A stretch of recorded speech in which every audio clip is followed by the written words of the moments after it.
감사합니다. 네. 네, 여야가 2차 추가 경정 예산에 대한 이견을 좁히지 못하고 있습니다. 전체 규모와 재난지원금 지급 대상을 놓고 대립하기 때문인데요. 소상공인 지원 확대엔 입을 모았는데 희망회복자금이란 이름처럼 방역에 적극 협조해온 소상공인의 희망을 회복시킬 수 있을지는 궁금합니다. 2차 추경 심사 과정에서 보완돼야 할 부분 살펴보겠습니다. 유튜브 실시간 댓글 의견 주시면 토론에 반영하겠습니다. 경제 현장 오늘입니다. 토론을 위해서 두 분 모셨습니다. 이인호 서울대 경제학부 교수 그리고 이원재 랩 2050 대표입니다.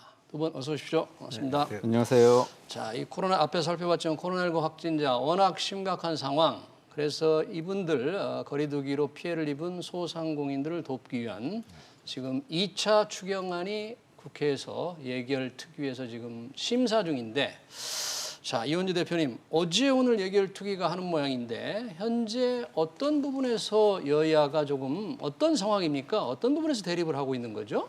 네, 지금 일단 총액에 대한 문제가 있는 것 같습니다. 그래서 33조 원인데 기존 아닌데요. 그걸 좀 늘리자는 주장이 여권으로부터 나오고 있고 그걸 이제 어떻게 할 것인가 논의가 되고 있고요. 조금 세부적으로 들어가면 홍남기 경제부총리가 이야기했던 2조 원은 국채 상환하는 데 사용하겠다. 뭐 이것을 그대로 집행할 것이냐 아니면 지금 상황이 급박해졌기 때문에 상환하는 대신에 이것도 지출을 할 것인가 이 문제도 있고요. 그리고 이제 모든 국민이 다 관심이 있으실 재난지원금 이슈가 있습니다. 이게 80%만 지급을 하겠다는 안이 지금 올라와 있는데 이거 100%로 늘리자는 주장도 있죠. 그래서 지금 논의 중입니다. 네. 이인호 교수님, 지금 이런 얘기는 서로 여야가 의견을 달리하기도 하고 또 정부가 또 여당과 조금 의견이 달리하기도 하는데 지금 토론 과정에서 교수님은 어떤 방향으로 어떤 부분이 가장 해답을 찾기 어려운 부분일까요?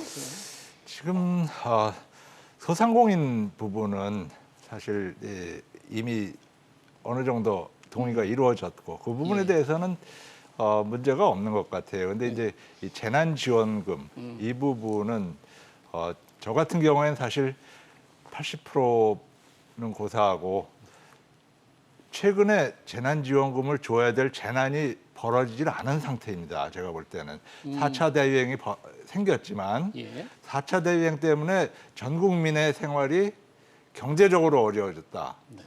그 부분은 제가 동의할 수가 없거든요. 전 국민이 어려워졌다는 건 동의하지 못한다 그런 말씀이시죠? 그러니까 전체적으로. 네. 그러니까 소상공인이 그 거리에서 대면 거래가 안 되니까 경제적으로 타격을 받은 건 사실인데 대부분의 월급 생활자들 다 월급 받고 계시지 않습니까? 그렇죠? 전 그리고 재난지원금 지금 80% 가지고 어떻게 끊느냐, 뭐 거기서 누가 누락이 되고 어디서 들어온 저희가 솔직히 말해서 그거 어떻게 끊든지 항상 그 문제 생깁니다. 그렇죠? 경계선에서의 형평 문제. 그거는 뭐 사실 그 어떤 어디다 끊냐에 따라서 달라진다든지 혹은 심지어는 뭐 조사를 치밀하게 하면 그 문제가 없습니다. 그렇지 않죠. 그렇죠? 어차피 80.001%에 있는 사람은 그 불평을 느낄 테니까요. 그래서 제 생각에는 재난지원금 이 부분은 상당히 정치적인 그 의미가 많기 때문에 계속 문제가 생길 것 같다는 생각이 듭니다. 그러면 교수님, 기왕에 말씀을 하셔서 전 국민 재난지원금 얘기를 좀 더 듣고 싶은데 교수님은 어떻게 하는 게 가장 합리적이라고 생각하세요? 제 생각에는 재난지원금은 지금 상태에서는 나갈 필요가 없다. 아예 줄 필요가 없다? 그리고 그 어려운 그 생활이 어려운 분들 그 부분에 대해서는 복지 대책 이미 기존에 있지 않습니까? 그 부분을 좀 더 강화한다든지 그 다음에 전 국민에게 나눠줄 돈을 진짜 이 소상공인들 지금 뭐 희망회복자금이니 재난손실금이니 뭐 여러 가지 얘기를 하지만 부족하거든요. 그럼 거기를 살려내는데 진짜 사용하고 우리가 나머지는 그러니까 좀 비유가 어떨지 모르지만 저희가 비 오는 날 기분 안 좋다 그래서 집에서 다들 소고기 맨날 사 먹는 거 아니지 않습니까? 그렇죠? 지금 비 와가지고 젖고 물론 안 좋긴 한데 그것이 저희들이 경제적으로 어떤 선물을 받아야 될 이유는 아닌 것 같습니다.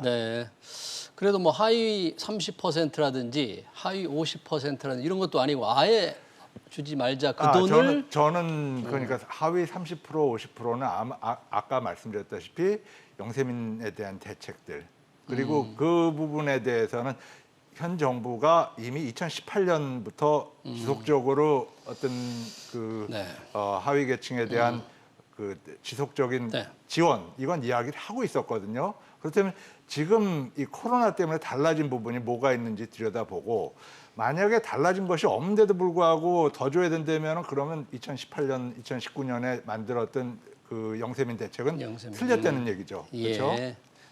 자, 뭐 이 전 국민 지금 80%로 당정이 사전에 합의한 것을 100% 늘리겠다는 게 여당 지도부의 생각인데 이인호 교수님은 아예 안 주는 게 좋겠다. 우리 이원재 대표님은 기왕 뭐 이거 어떻게 생각하세요? 뭐 저는 일단 100%다 지급하고 다 지급하고? 네, 다 지급하고 나중에 그 과세를 통해서 선별 환수하는 것이 맞다 이렇게 이제 지속적으로 세금으로? 주장을 하고 있는데요. 네, 그게 일단은 지금 상황이 급박한 상황입니다. 괜찮은 사람들도 있죠. 대기업 다니는 분들이고 이 공기업 다니는 분들 괜찮아요. 그런데 이제 지금 우리나라 고용 중에서 아마 제 생각엔 절반 이상 한 아마 60% 3분의 2 가량이 영세한 사업장에서 일을 하십니다.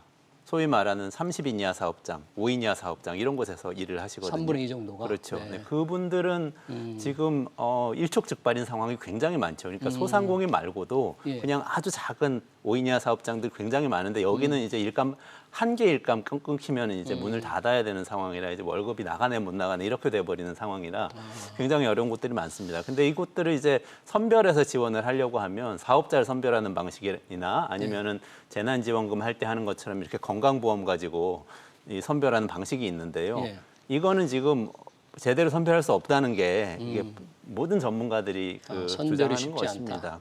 근데 이제 국세청은 선별을 잘해요. 그렇기 때문에 세금을 걷는 쪽에서 선별을 하면 문제가 없습니다. 문제 없이 선별을 할 수가 있습니다. 그래서 그 방법을 활용해서 모두에게 지급하고 이 세금으로 거두는 방식으로 하는 것이 지금은 맞지 않나라는 얘기를 사실 1년 전에 했는데요. 1년 동안 기획재정부에서 아무런 준비를 하지 않았습니다. 귀를 그때도 기울이지 않아요? 그렇죠. 네. 건강보험료 얘기도 문제가 많다는 거 그때 모든 언론에서 다 이야기를 했고 전문가들 다 네. 지적했는데 그 준비를 안 했기 때문에 이번에 어쩔 수 없이 모두에게 지급한다면 할 수밖에 없습니다. 왜냐하면 선별이 사실은 안 되거든요. 그러면 전 국민이 지원한 다음에 세금으로 이렇게 거둘 때 거두는 대상은 전 국민 한 몇 퍼센트 정도에는 거둬야 되겠다. 혹시 이 대표님 생각하시는 게 있어요? 그거를 대략 그러니까 아주 단순하게 계산을 하면 그러면 반반이 되는 거죠. 근데 이제 지금 재난 상황이고 그리고 우리가 지금 어쨌든 재정을 늘리고 있는 상황이기 때문에 60% 70% 이렇게 뭐랄까 받는 게 많은 쪽 이익을 보는 층이 훨씬 더 많기는 많을 겁니다. 네, 그렇게. 자, 방금 말씀하실 때 이제 그 뭐 이인호 교수도 그런 말씀하셨지만 몇 퍼센트로 잘라든 이 경계선상에는 형평의 문제가 있다 그러는데 오늘 마침에 그 송영길 여당 대표가 홍남기 경제부총리를 사실 질책을 했어요. 왜냐하면 처음에 80% 지원으로 합의할 때 80%를 나누는 게 이렇게 어려운 일인지 몰랐다. 보고를 잘 못했다. 안이하게 했다. 이렇게 혼을 냈습니다. 80% 구분. 그렇게 어려운 일인가요? 글쎄요, 어떤 의미에서 어려운지 모르겠습니다. 제가 이미 말씀드린 대로 그 선을 10%에 긋건 20%에 0 아니면은 1, 그 둘은 그런 문제가 없을 겁니다. 0이라면 아무도 안 받으니까 예. 혹은 1이라면 다 받으니까 그거 빼놓고 나서는 항상 그 선별의 어려움 그리고 또 기준이 이쪽으로 보면은 이 사람이 들어가고 저쪽으로 예. 보면 저쪽으로 들어가고 그런 부분이 있지 않습니까? 네. 그러니까 그 이슈는 아마 뭐 누가 실수를 했다기보다는 네. 그 문제는 있는 거니까 그냥 받아들이시는 것이 낫지 않을까 이런 생각이 네. 듭니다.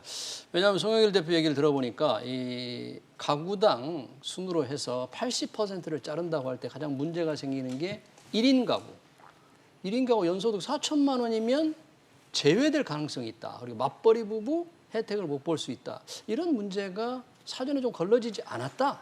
그렇게 얘기를 했어요. 그러니까 바로 그 문제인데요. 1년 전에 얘기했던 게 그건데 지금 이제 선별을 하는 게 그냥 이렇게 숫자로 다 정리돼 있는 건 아니고요. 정리를 따로 해야 되는데 정리가 돼 있는 것도 있죠. 그 제도가 운영되고 있으면 선별에 관한 이 정리가 돼 있습니다. 예컨대 소득 순으로 쭉 정리돼 있는 자료가 우리나라 국민기초생활보장제도에 따라서 이제 생계급여 지급할 때 예.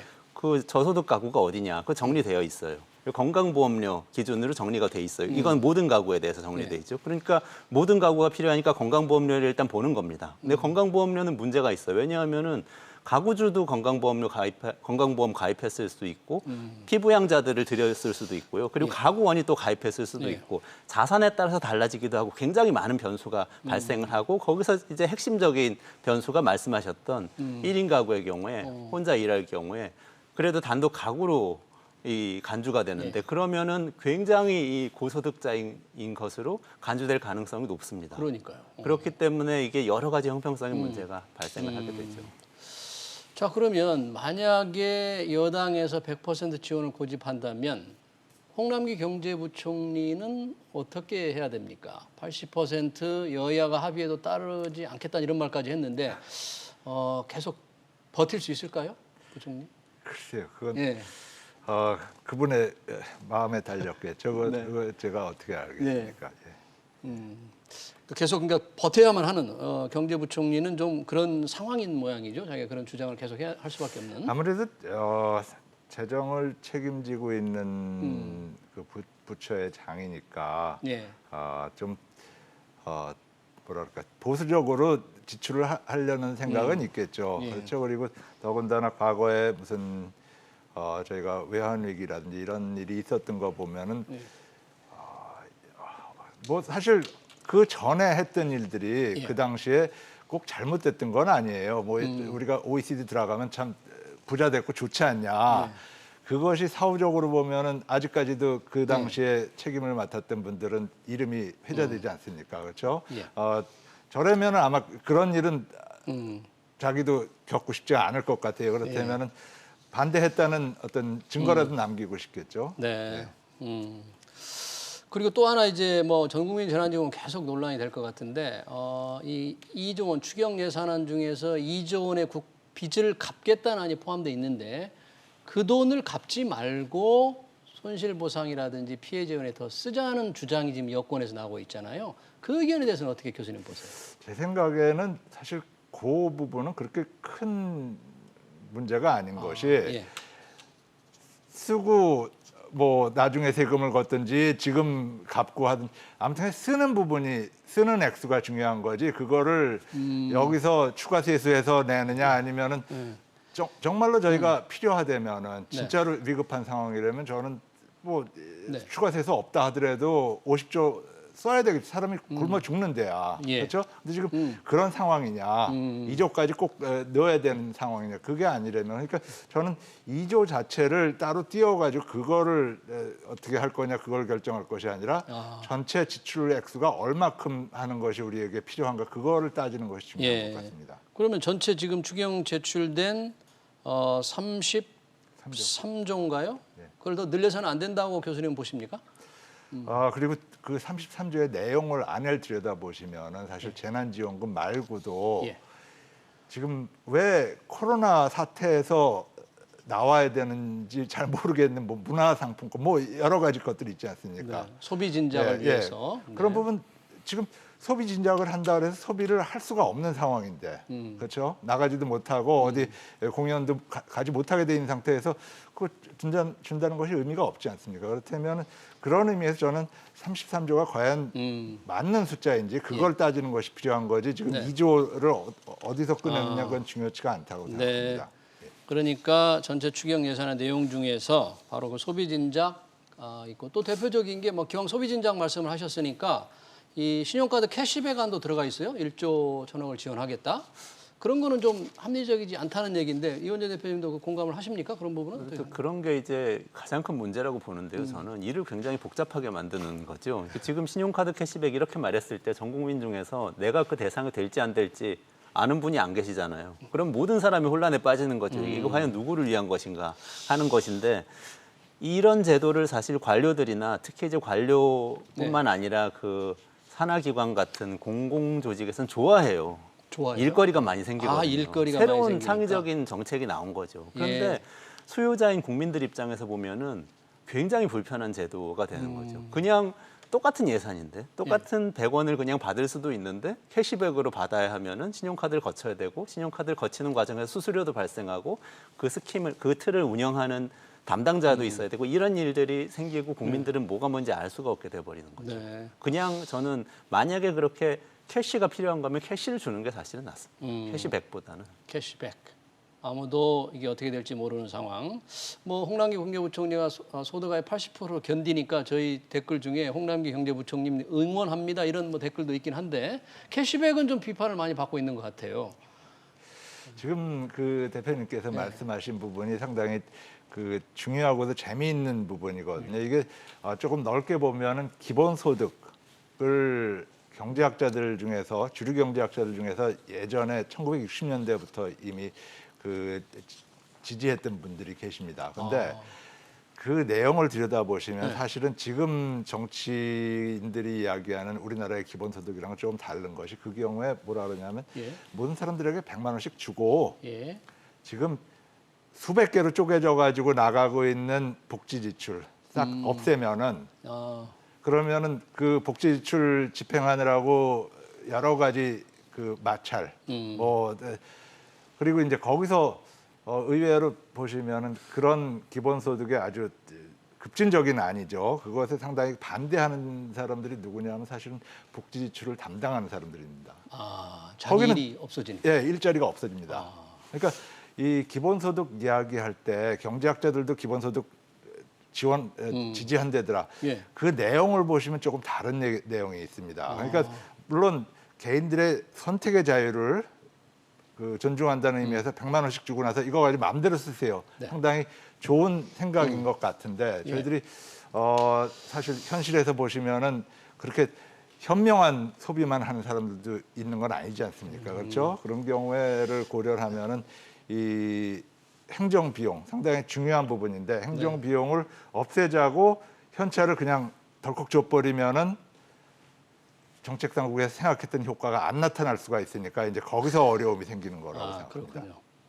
그러니까 신용카드 캐시백이 또 나름 행정 비용을 조금 없이 그냥 주는 거에 따른 부작용도 생각을 했다고 그러는데 그 자체도 또 행정적인 수요가 있을 것 같아요. 신용카드 캐시백 제도를 설계하고 운영하는데 또 비용이 들어갈 것 같은데. 그렇죠. 예. 네. 무엇보다도 신용카드를 활용해야 한다는 그 비용이 굉장히 크게 들어갈 네. 것이고 저는 신용카드 업체들하고 어떻게든 이게 연관이 있다고 생각합니다. 그래요? 네. 근데 신용카드 회사들도 어떤 분들은 이 제도를 좋아하지 않는다 그렇게 또 주장하시는 분도 있더라고요. 그렇게 생각하지만 어쨌든 지금 신용카드 큰 틀에서 보면 이게 뭐 오늘 주제 맞는지 모르겠습니다만 큰 틀에서 보면 신용카드하고 지금 무슨 페이 네. 그 모바일 폰으로 결제하는 네. 거 이런 시스템들이 다 경쟁하고 있잖아요. 신용카드 자기 존재의 의미를 계속해서 확인을 해야 되는데 예컨대 이렇게 큰 장이 하나 열리면은 존재 의미가 확실하게 각인되죠. 요즘 지역 화폐 같은 경우도 신용카드로 쓰게 하는 경우가 있는데 그런 경우에 굉장히 이 업종 자체에 굉장히 큰 혜택이 되는 거라고 생각합니다.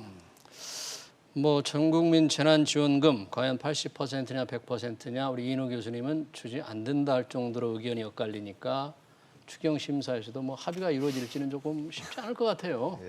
자, 이 소상공인 지원은 상대적으로 조금 공감을 하는 여야가 하고 있잖아요. 그런데 이 소상공인 지원이 지금 희망 회복 자금이라고 그래서 이미 이제 피해를 많이 본 사람들을 지원하는 소상공인들을 지원하는데 원래는 최대 900만 원이었지 않습니까? 그 논의는 지금 어떻게 뭐 좀 더 늘린다는 얘기가 있는데 명쾌하지 않은 것 같아요. 그렇습니다. 산자위에서는 3천만 원까지 올리자는 이야기를 한 것 같은데요. 그런데 이제 정부에서는 거기까지는 좀 곤란하다는 생각인 것 같고요. 그래서 결국 이 소상공인에 대한 부분도 일단 재난지원금보다는 훨씬 덜 어떤 문제가 있는 건 사실인데 이제 그것도 안으로 들어가서 들여다보기 시작하면은 쉽지가 않은 부분이 많습니다. 그러니까 지금 소상공인에 대해서 재난 지원금으로 해서 매달 얼마씩 해서 3개월 동안 일단은 주기로 돼 있는 그런 부분이 하나 있고 일회성으로 해서 희망회복 기금 그렇습니다. 같은 경우는 희망회복 일회성으로 자금. 해서 네.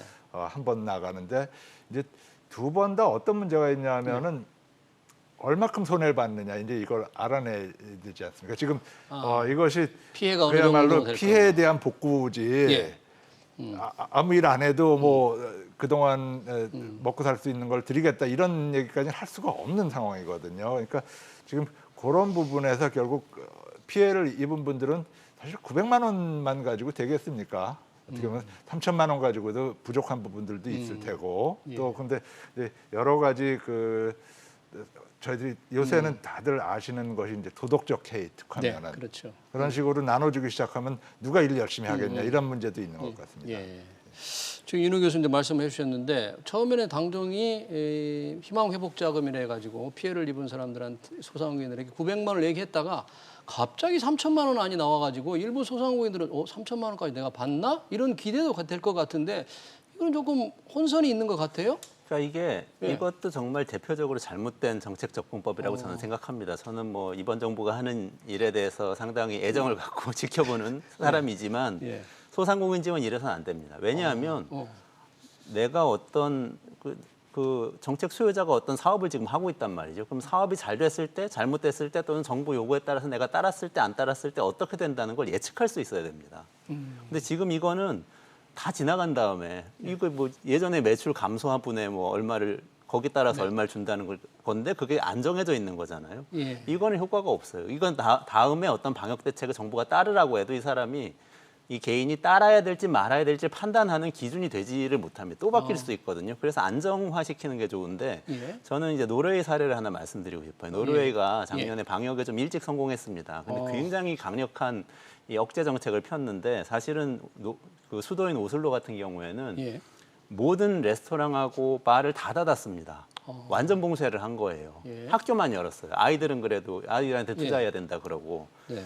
그런 다음에 뭐라고 했냐면 이 보상 대책이 뭐냐면 고정 비용의 90% 지원해 준다. 그러니까 인건비 나가는 거, 임대료 나가는 거 이거는 해준다. 근데 작년에 엄청 많이 벌었는데 올해 못 벌었다. 이거 가지고 보상은 못 해준다. 이렇게 했거든요. 그러면 이제 이 노르웨이 사람들은 물론 돈을 많이 벌던 사람들은 억울할 거예요. 그렇지만 지속은 할 수 있는 거죠. 고정비는 월급 주면서. 보상을 해준다. 그렇죠. 고용 유지하면서 이런 식으로 예측 가능하게 해주는 것이 저는 중요하다. 그리고 네. 코로나가 지금 상황으로 봐서는 또 뭐 어떤 상황이 될지 모르는데 이번에라도 좀 원칙을 분명히 하는 것이 좋겠다 이렇게 생각합니다.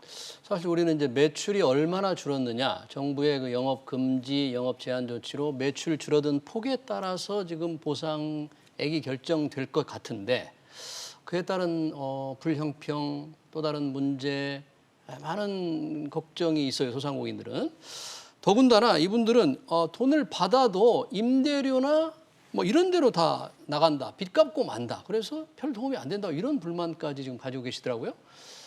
예, 그러니까 지금 대표님께서 말씀하신 부분에 저도 전적으로 동감인 것이 지금 이 소상공인에 대한 지원이 어떤 의미냐를 좀 생각해 볼 필요가 있는 것 같습니다. 결국 저희가 이 가게들이 문을 닫으면은 본인으로 보면 상당히 어렵지만 경제 전체로 봐서도 어려워지는 거거든요. 그래서 이제 그분들을 지지해가지고 문 닫는 거 이거를 막재는 거지 그동안 얼마큼 벌었었는데 그거 못 벌었으니까 그거 보상해 주세요 이런 개념은 될 수가 없거든요. 그러니까 그리고 만약에 코로나가 없었다면 올해 얼마큼 벌었을지 어떻게 합니까? 그렇죠? 없었어도 매출이 줄을 뿐도 있을 테고 늘 뿐도 있겠죠. 그러니까 더군다나 이제 그 산업에 따라서 좀 사양 산업이라든지 이런 경우에는 계속 문제가 되는 거죠. 거기 어차피 못 벌 곳이었는데 그렇지만 그렇다 할지라도 지금 가게를 열어놓고 돈을 썼다면은 그 부분만큼은 보상을 해줌으로써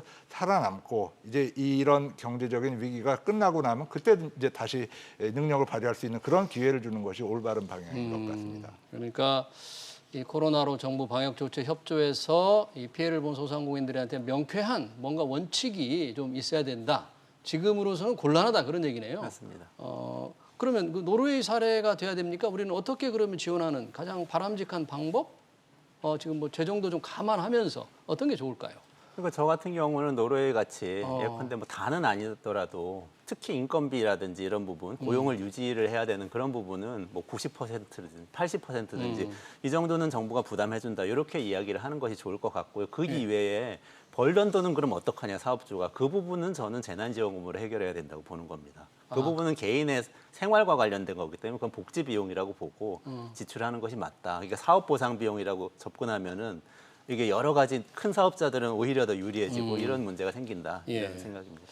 지금 정부와 여당이 하는 것과 전혀 다른 이제 새로운 제안이신데 우리 이인호 교수님 어떻게 보세요? 지금 상황에서 그러면 어떤 뭐 추경 심사를 하고 있습니다만 어떤 방안이 제일 적절할까? 어떤 게 바람직할까요? 그러니까 소상공인 살려내는 이쪽하고 재난지원금하고는 이슈가 다르니까 어떻게 보면 그건 분리해가지고 서로 이야기를 하는 것도 바람직한 것 같거든요. 예. 그러니까 이 계속 이야기가 나오지만 소상공인들에 대한 신속한 지원도 중요하지 않습니까? 예. 그거를 이 재난지원금 때문에 이야기하다가 계속 지원을 시키는 그것도 바람직하지가 않기 때문에 오히려 두 개를 쪼개가지고 신속할 필요가 있는 부분은 빨리 어떤 하고. 처리를 할 수 있도록 네. 하는 것이 중요한 것 같습니다. 네, 잘 알겠습니다. 지금 소상공인을 지원 추경 심사 중인데 두 분의 의견이 좀 반영이 됐으면 좋을 것 같습니다.